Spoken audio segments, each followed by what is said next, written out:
It is important to address Evola's writings on woman so that his views are correctly understood.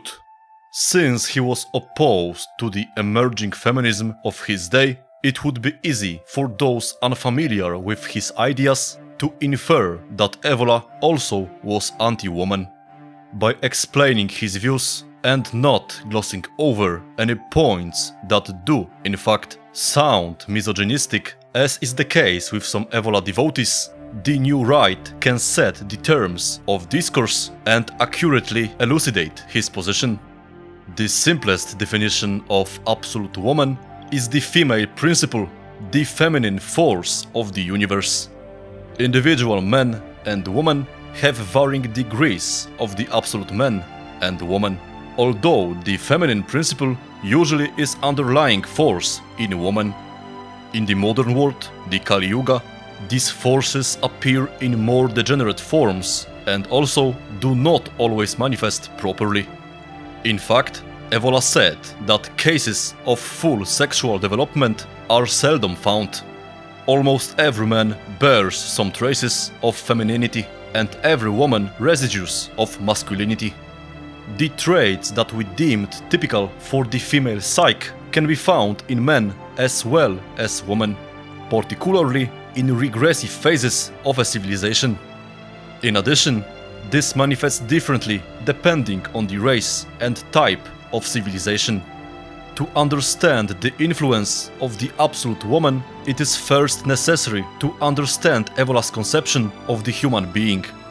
He led that humans are comprised of three parts: the outer individual, the personality or ego, the level of profound being, the side of the principium individuationis.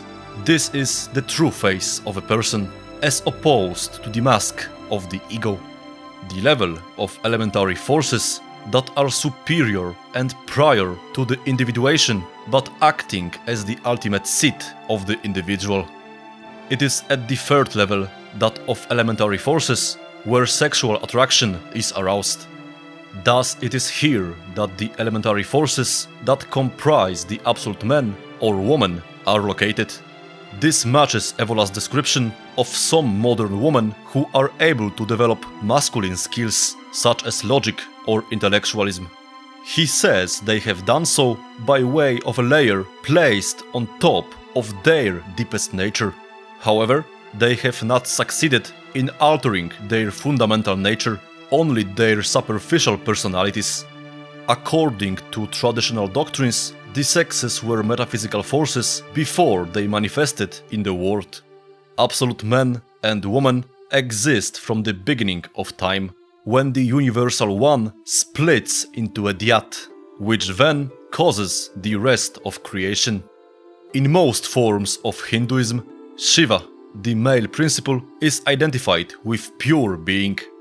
Shakti, the female principle, is identified with becoming and change. In a similar vein, Aristotle associated the male principle with form and the female with matter. According to Evola, from means the power that determines and arouses the principle of motion, development, becoming, while the matter means the substance or power that, being devoid of form in itself, can take up any form, and which in itself is nothing but can become everything when it has been awakened and fecundated. In the Far Eastern tradition, Yang, the male principle, is associated with heaven, while Yin, the female principle, is associated with the earth. Thus, form and matter combined to create the manifested universe. And from the coitus of Shiva and Shakti springs the world. The male principle is associated with truth, light, the sun, virility, activeness, and stability. Sometimes it is associated with the universal one that existed before the dyad. The female quality is associated with deception, changeability, the moon, the earth, darkness, wetness, passivity, and dependence on another. In Evola's words, what the Greeks called heterity, that is, being connected to another, or being centered on someone other than oneself is a characteristic proper to the cosmic female, whereas to have one's own principle in oneself is proper to the pure male. Female life is almost always devoid of an individual value, but is linked to someone else in her need, born of vanity, to be acknowledged, noticed, flattered, admired, and desired. This extroverted tendency is connected to that looking outside, which on a metaphysical level has been attributed to Shakti. These forces then manifest in actual men and women. But Evola is clear to maintain that absolute men and women are not simply aspects of character. Instead, they are objective elements working in individuals almost as impersonally as the chemical properties inherent in a particular substance. As Evola says, before and besides existing in the body, sex exists in the soul, and, to a certain extent, in the spirit itself. We are men or woman inwardly before being so externally. The primordial male or female quality penetrates and saturates the whole of our being visibly and invisibly, just as a color permeates a liquid. As such, the absolute woman is not simply an idealized concept of woman. She is defined from the divine down to the human, and is not a human conception of something divine. The absolute woman is the rod by which all women are to be measured. Evola writes, "The only thing we can do is establish the superiority or inferiority of a given woman on the basis of her being more or less close to the female type, to the pure and absolute woman, and the same thing applies to men as well. In addition, superiority is defined by how closely one realizes the absolute woman or man. A woman who is perfectly woman is superior to a man who is imperfectly man, just as a farmer who is faithful to his land and performs his work perfectly is superior to a king who cannot do his own work," says Evola. The fundamental feminine characteristic is changeability. Thus, the female is associated with water, which is fluid and adapts to whatever form it is put into, just as matter, Shakti, is shaped by form, Shiva. Evola writes that woman reflects the cosmic female according to its aspect as material receiving a form that is external to her and that she does not produce from within. This fits in with Carl Jung's description of woman's animus, which is not self-created, but instead is a subconscious collection of the thoughts of men. This changeability is related to woman's tendency to live for someone outside of herself due to the fluidity and changeability of her nature. For Evola, this means following the path of a mother or lover, fixing herself to a virile force in order to obtain transcendence. In contrast, modern woman, in wanting to be for herself, has destroyed herself. By believing that she is merely her personality, she loses her transcendent aspect. This changeability is seen in the association of the female with water.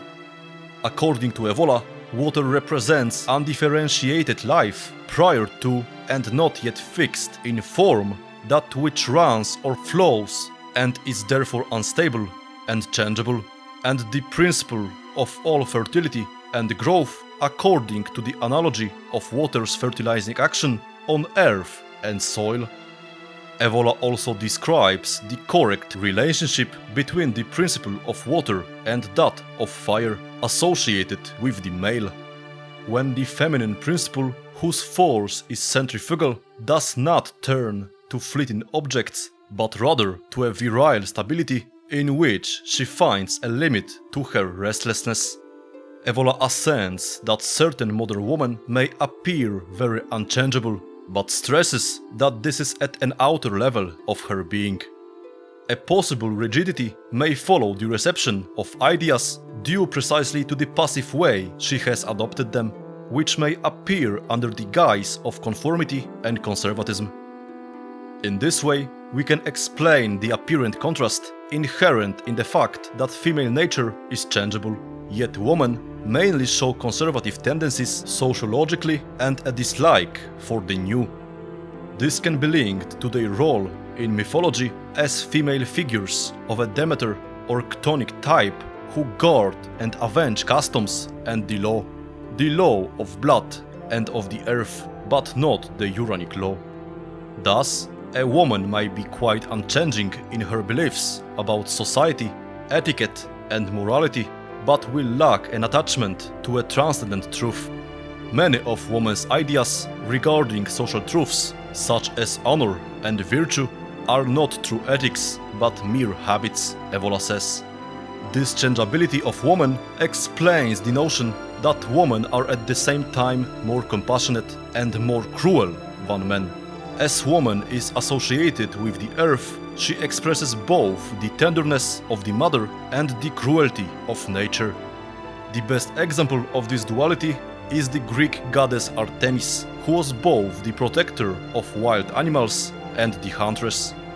Perhaps the most controversial characteristic of Evola's absolute woman, which he gets from Wenninger, is a common conception throughout history, that woman has no soul or being.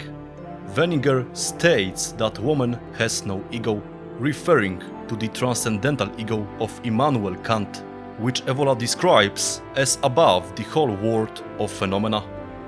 In metaphysical terms, one would say above all manifestation, like the Hindu Atman. In some schools of Hinduism, the Atman, or higher self, is identical with the Brahman, the infinite soul of the universe. In other Hindu conceptions, the Atman is the life principle. As manifested existence would be impossible without the Atman, this description of a woman as lacking a transcendental ego should not be taken to mean that women are incapable of developing and solidifying this aspect, though they may be at disadvantage to men. Also, in the Kali Yuga, all people are the furthest removed from the divine, so modern men and women are likely in the same starting position in terms of development of being. Evola expands on the notion, starting that if soul means psyche or principle of life, then it should signify in fact that woman not only has a soul, but is eminently soul, whereas man is not a soul, but a spirit. He continues, the point we believe settled is that woman is a part of nature. In a metaphysical sense, she is a manifestation of the same principle as nature, and that she affirms nature, whereas man, by virtue of birth in the masculine human form, goes tendentially beyond nature. Another attribute of absolute woman is deceitfulness. In fact, Evola states that it is so essential that telling lies has been acknowledged as an essential characteristic in female nature at all times and in all places by popular wisdom. According to Wenninger, this tendency is due to her lack of being. With no fixed essence, most women and modern men are attached to no transcendent truth, and therefore there is nothing to lie against. Truth only exists when one has substance and values. In Evola's words, Wenninger observed that nothing is more baffling for a man than a woman's response when caught in a lie. When asked why she is lying, she is unable to understand the question, acts astonished, bursts out crying, or seeks to pacify him by smiling. She cannot understand the ethical and transcendent side of lying, or the fact that a lie represents damage to being and, as was acknowledged in ancient Iran, constitutes a crime even worse than killing. The truth, pure and simple, is that woman is prone to lie and to disguise her true self even when she has no need to do so. This is not a social trait acquired in the struggle for existence, but something linked to her deepest and most genuine nature. This quality of deceitfulness, while springing from the fundamental makeup of woman, should not imply that it must be accepted as a given trait of all women, as some of Wenninger's writings imply. For, just like men, the ultimate goal of a woman's existence is to connect with and live by the transcendent, which requires a fixation that cannot accept deception. Another idea Evola gets from Wenninger is the notion that absolute woman, since she lacks being, also lacks memory, logic, and ethics. In order to explain this, Evola distinguishes between two kinds of logic.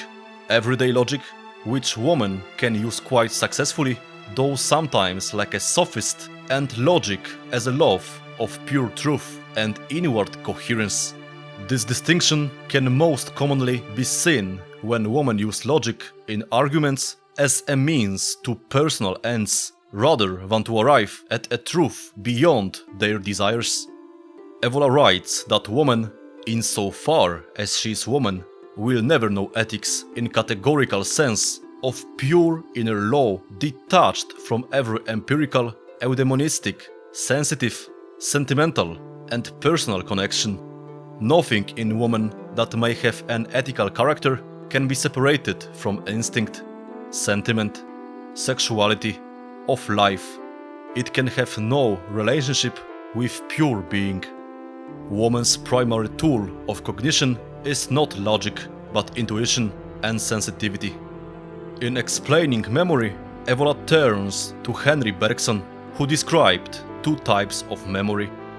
One is more common in women, the memory connected to the subconscious, which may remember dreams, have premonitions, and unexpectedly recall forgotten experiences. The second type of memory, which women lack due to their fluid nature, is determined, organized, and dominated by the intellect. Generally, the female principle is described as passive and the male as active. According to Evola, this only is true on the outermost plane. On the subtle plane, he says, it is the woman who is active, and the man who is passive. The woman is actively passive, and the man passively active. In Hindu terms, the impassible spirit, Purusa, is masculine, while the active matrix of every conditioned form, Prakriti, is feminine. Thus, to use the creation of a child as an example, man gives his seed, but it is woman who actively creates and gives birth to a child. Mythology supports the sovereign aspect of woman. Evola gives the examples of the earth goddess Cybele, drawn in a chariot led by two tamed tigers, and the Hindu goddess Durga, seated on a lion with reins in her hands. Evola states that man knows of this sovereign quality in woman, and often owing to a neurotic unconscious overcompensation for his inferiority complex, he flaunts before woman an ostentatious manliness, indifference, or even brutality and disdain. But this secures him the advantage, on the contrary. The fact that woman often becomes a victim on an external, material, sentimental, or social level, giving rise to her instinctive fear of loving, does not alter the fundamental structure of the situation. Another negative quality of the absolute woman is that of aspiration, in the sense of sucking quality, which also is associated with the demonic. On a profane level, in a degenerate form, this could be the woman who is constantly demanding more from her husband and others. More time spent together, a better car, a bigger house, or more attention. Since she has no soul, as defined above, she must fill the void within herself by sucking the vital force from others in emotional, monetary, or temporal vampirism. On a metaphysical level, this quality merely refers to the divine female, Shakti, pulling Shiva into the world of manifestation. Thus, it is not good or bad, except for Gnostics or other sects who believe the created world to be evil. As Evola states, woman is oriented toward keeping that order which Gnosticism, in a dualistic background, called the world of the demiurge, the world of nature, as opposed to that of the spirit. This demonic element is expressed in actual life when women draw men to the realm of earth, nature, and children. It is expressed in sex when man's seed being drawn into the woman, creating a child bound by nature. Although woman can give life, Evola writes, yet she shuts off or tends to shut off access to that which is beyond life. In some Eastern thought, the man's seed is thought to be the spiritual manhood. Hence, the formation of sects that teach men to retain this force to attain liberation rather than wasting it through ejaculation. Women properly trained are said to be able to capture this essence during sex, thus seducing the man into giving up his manhood. The positive aspect of this trait lies in woman's ability to overcome it, most often by following the path of the mother or lover. In the actions required by these paths, she no longer drains others, but instead learns to build up a vital force within herself through renunciation of desires. By relinquishing the control of the ego, personality, by instead being devoted to others, woman is able to fix herself to the transcendent. Like the other qualities of absolute woman, that of aspiration also can be found in men, especially in the Kali Yuga. Evola refers to sexual practices found in Chinese Taoism, India, and Tibet, where the man sucks the vital female energy from a woman during sex, a technique he describes as bordering on male psychic vampirism. In the Golden Age, we can imagine that the metaphysical elements comprising a person manifested in the proper way.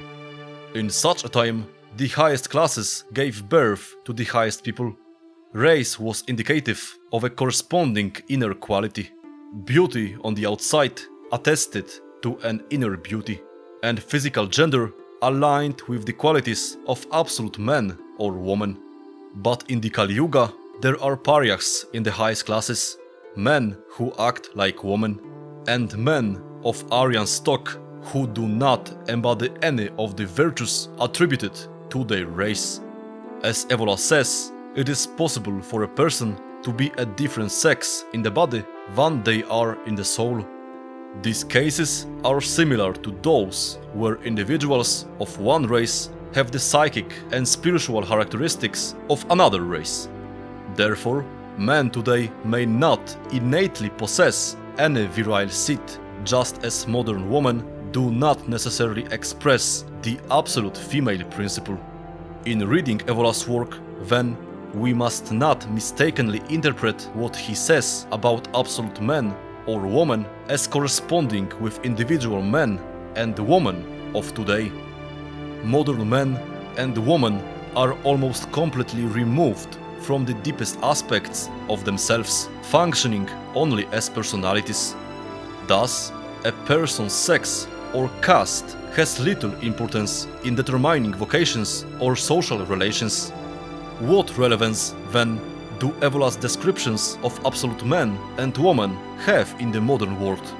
An answer is found in the existential angst that defined the 20th century. Martin Heidegger wrote of the inauthentic life, and Jean-Paul Sartre of bad faith. Most people today still fit the description of mere personalities lacking divine connections or the means to find them. In a world that has lost its values and connection to tradition, discovering these principles in our innermost natures becomes even more important. By examining Evola's work and that of other traditionalists, we can find our way back to our true selves, the true relation between the sexes, and a connection to the transcendent.